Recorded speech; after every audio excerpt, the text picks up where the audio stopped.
estamos justamente para ahondar esta resolución de la Cámara de Apelaciones. Estamos en comunicación con el doctor Gustavo Ocampos. Doctor, buenas tardes, ¿cómo está?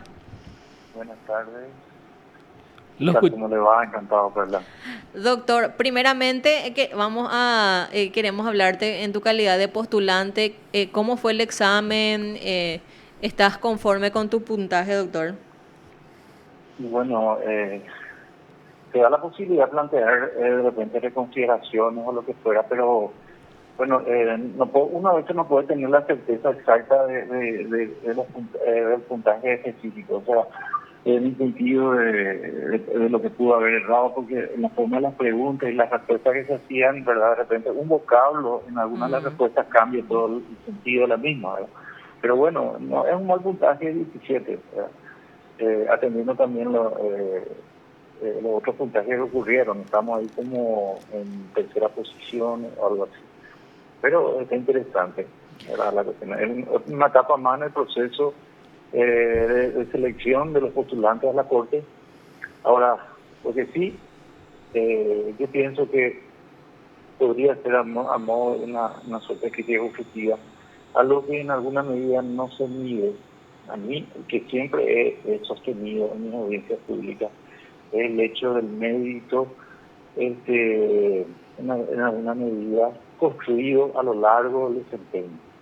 Y yo pienso que eso nos da la seguridad de la idoneidad y de la condición o la autoridad moral de la persona que tenga que asumir la Corte, específicamente.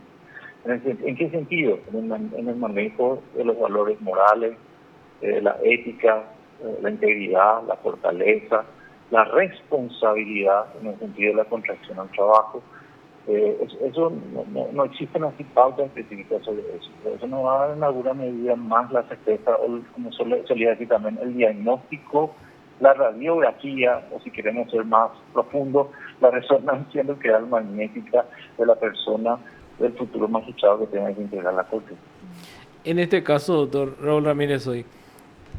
En, Sí, en este caso, doctor, falta todavía un puntaje que tiene sí, que asignarle y me parece que ahí también va un poquito de eso que está hablando usted.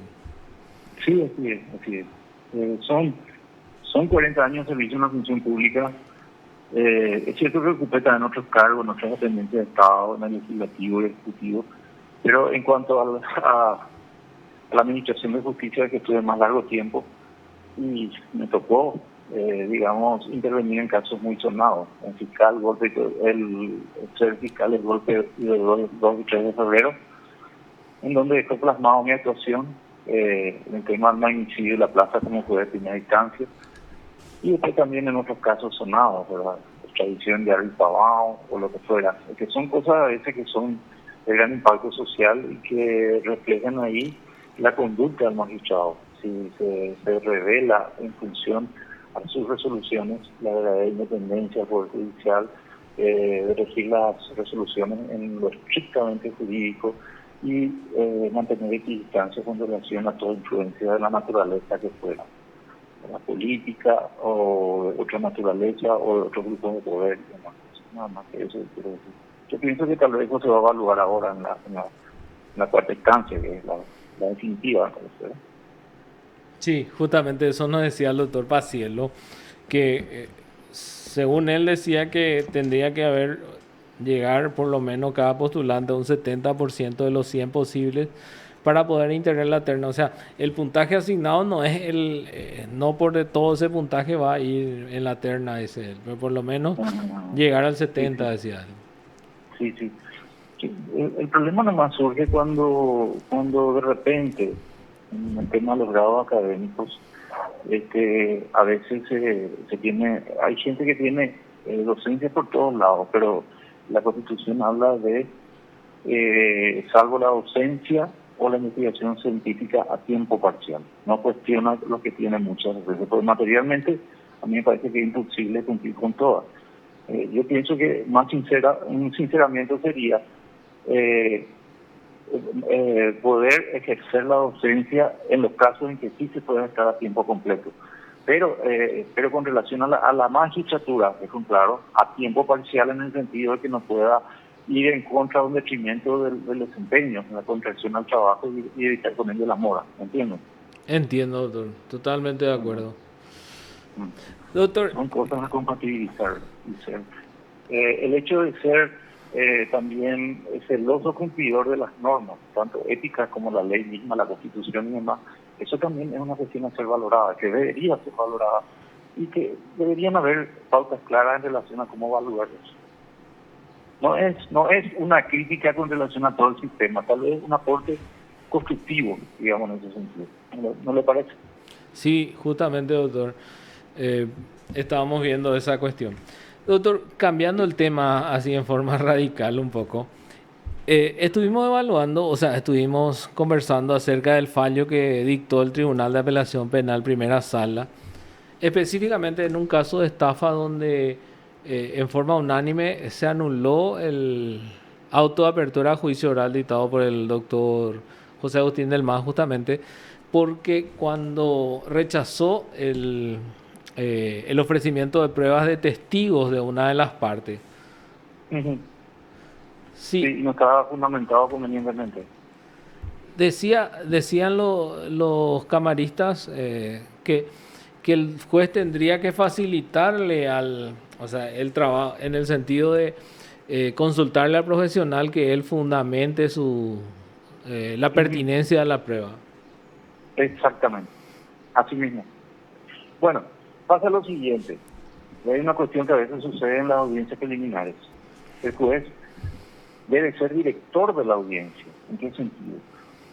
Si me pongo en la posición de la defensa, ¿verdad? O la parte que aporta la prueba o solicita la prueba, ¿verdad? En ese sentido está obligado a fundamentar la pertinencia de la misma o tratar de justificar para luego que el juez la evalúe y vea si es pertinente. Evidentemente, si son digamos, un número exorbitante de testimoniales o lo que fuera, no, debería en este caso hacer. Y en el caso que no lo fundamente, ahí justamente el juez lo que tiene que hacer es, señor denunciante o señor querellante, señor defensor, fundamente la pertinencia de las pruebas referidas que usted desea aportar. Porque sabemos que para la audiencia preliminar se recibe la acusación con las pruebas ofrecidas por la Fiscalía, que es el titular de la acción, puede ser, si existe querella, también la querella, y en su caso la defensa. Pero, y que fundamente en la exposición, ¿verdad?, el motivo, la pertinencia de esa prueba. Y en ese sentido, tal vez, ahí se dice nada más que no aportó elementos, pero también el juez ahí debe preguntar sobre eso, porque si no podría estar en alguna medida cercenando el derecho a la defensa. De todos modos, en el sentido, si se llega a incluir esas pruebas, quien en realidad valorarán al final, en el juicio, serán los jueces que tendrán inmediación en el juicio oral propiamente dicho, en donde se determine que esas pruebas realmente aportaban elementos para desvirtuar o para sostener una acusación o lo que fuera, ¿me entienden? Entiendo. Justamente por eso se habla que las pruebas serán valoradas en conjunto, en forma armónica, sobre la base de los principios de la sana crítica. Entonces, esa situación no se dio y en alguna medida se violenta, a nuestro entender, sustuvimos eso, porque nosotros lo que analizamos en la audiencia preliminar, que no tenemos que ver de vista, es una etapa de depuración para llegar al juicio lo más depurado posible para facilitar el trabajo del tema de los que integran el Tribunal de Juicio Oral, en ese sentido. Y entonces, justamente preservando el derecho de la defensa, creo que era la defensa en este caso que propuso, sí. se le podía preguntar en la audiencia que fundamente por qué ofrece estos testimonios y cuál es el valor probatorio que pueden aportar o a qué punto específicamente. Y entonces en ese sentido resolver sobre su inclusión o su rechazo, si fueran claramente improcedentes y también solamente para dilatar o nada más que eso. Doctor, así es. ¿Considera que hay una...? Quiero redondear la cosa nomás. Sí, perdón, doctor. Justamente lo que analizamos nosotros solemos decir que siendo el auto de apertura, un auto que aparentemente es irrecurrible y ahí lleva el suyo la resolución de varias cuestiones incidentales durante la audiencia preliminar. Nosotros lo que hacemos es valorar si en alguna medida se incurre en causales de nulidad absoluta. Si bien es recurrible, pero en causales de nulidad absoluta, que atenten contra el derecho de la defensa, en este caso, y al debido proceso. Normalmente, doctor, o sea, yo no sé, pero para mí que es la primera vez que por lo menos vi yo que se anuló por este motivo. Sí, sí. Porque dice que no fundamentó, decía que no fundamentó la pertinencia de esas pruebas. Así mismo. Pero pues en este caso en la audiencia podría preguntarle quién no va a quedar mal, no va a asumir una tendencia a favorecer a una de las partes y nada que ver, sino que fundamente la defensa la pertinencia de las pruebas de los testimonios que está aportando. Y justamente para evitar estas circunstancias, ¿me entiendes? Doctor, ¿considera que hay de repente una mala praxis en la audiencia preliminares? Porque son pocos los que hacen eso que usted dice de preguntar sobre la pertinencia de la prueba. ¿Sabe qué pasa? Nosotros somos una especie de tribunal revisor y justamente debemos, y en alguna medida examinamos en la etapa preparatoria e intermedia las garantías del debido cumplimiento de todo, del debido proceso en ese sentido. Ustedes saben que los términos del artículo 17 de la Constitución dice la defensa podrá ofrecer pruebas, podrá contrarrestar otra, oponerse otra, o oponerse a la introducción de pruebas que sean introducidas ilegalmente al proceso. Entonces si nos vamos al principio constitucional, estamos obligados a analizar eso de manera a no violentar derechos que hacen a la defensa. Tenemos que pensar que el encausado, mientras no tenga sentencia, se presume su inocencia. Y el ejercicio de la defensa también está el hecho de poder aportar las pruebas respectivas. Entiendo, doctor. Muchísimas gracias por estas explicaciones, muy amable de su parte, doctor. No, nada, cuando guste. Espero que haya satisfecho el interés, digamos, y que me parece interesante en relación a eso. Pero nosotros tenemos que analizar si se violentan de repente principios como esos, entonces se da la posibilidad de la realización de otra audiencia en donde puede suplirse eso en alguna medida, porque está también el derecho del justiciable o sospechado a ejercer su defensa con amplitud. Claro, porque al final por una negligencia del profesional que no dijo bien sus pruebas, se puede quedar sin de repente evidencias clave que le podrían también exonerar. Sí, claro. En indefensión se puede encontrarse en una situación de indefensión ante la negligencia. Pero también se establecen principios claros, tanto en la Constitución, que no te dije, como también en el Código Procesal, que refieren a estas circunstancias. Hoy día hay opiniones divididas en relación al análisis de todas las cuestiones incidentales y la irrecurribilidad total de la autoapertura. Nosotros lo que analizamos ahí, sostenemos que si bien es irrecurrible la autoapertura, pero sí analizamos la posibilidad de actuaciones que puedan llevar a una nulidad absoluta, como es el caso concreto. Aunque en el voto, o sea, en el fallo del caso Camilo Suárez de la Corte, decían que podía de repente apelarse a algunas otras cuestiones. Sí, también, así es. Fueron, a lo largo del tiempo fue digamos, modificándose esa interpretación. Te voy a contar una anécdota. Sí. Cuando yo empecé como juez penal de garantía, sostenía que las cuestiones incidentales, a más de autoapertura, deberían ser resueltas por autos separados, justamente ante la posibilidad.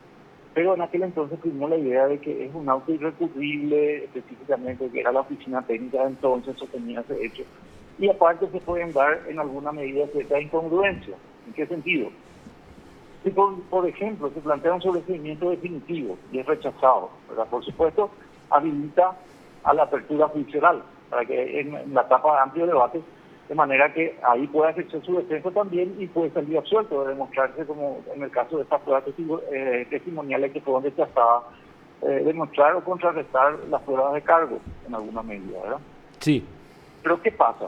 Si nosotros le damos el trámite, el artículo 461 dice, serán recurribles el sobreseimiento definitivo o el provisional, dice. Interpretado así pareciera que la norma quiere decir en caso de que sea concedido porque pone fin al proceso. Es un auto interlocutorio con fuerza de sentencia porque excluye. ¿Qué pasa si hay un rechazo del sobreseimiento y se ordena la apertura? Y se estudia aparte el sobreseimiento y luego resulta en segunda instancia de que el sobreseimiento procede. Entonces, ¿en qué quedaría El la juicio oral. autoapertura a juicio? ¿Me entendés? Para Sería evitar como una eso. especie de en alguna medida escándalo jurídico, porque por un lado remito para juicio oral, pero sin embargo le sobreseo. Es un contrasentido. Totalmente de acuerdo. Pero de repente, ¿qué pasa si dentro de la autoapertura resuelve también una medida cautelar? Una medida cautelar. Las medidas cautelares son revisables en todas las etapas del proceso. Y el juez hoy día con la acordada 1511 está obligado, incluso de oficio, sin petición de la defensa, independientemente de la petición de la defensa, revisar cada 3 meses la vigencia de las medidas cautelares. ¿Qué quiere decir la vigencia? Hoy le aplico una prisión preventiva, agoto la etapa preparatoria y ya no se produce porque si la prisión preventiva era por el peligro de obstrucción a la investigación y resulta que ya se agotó todas las diligencias, entonces ya no hay posibilidad de obstrucción.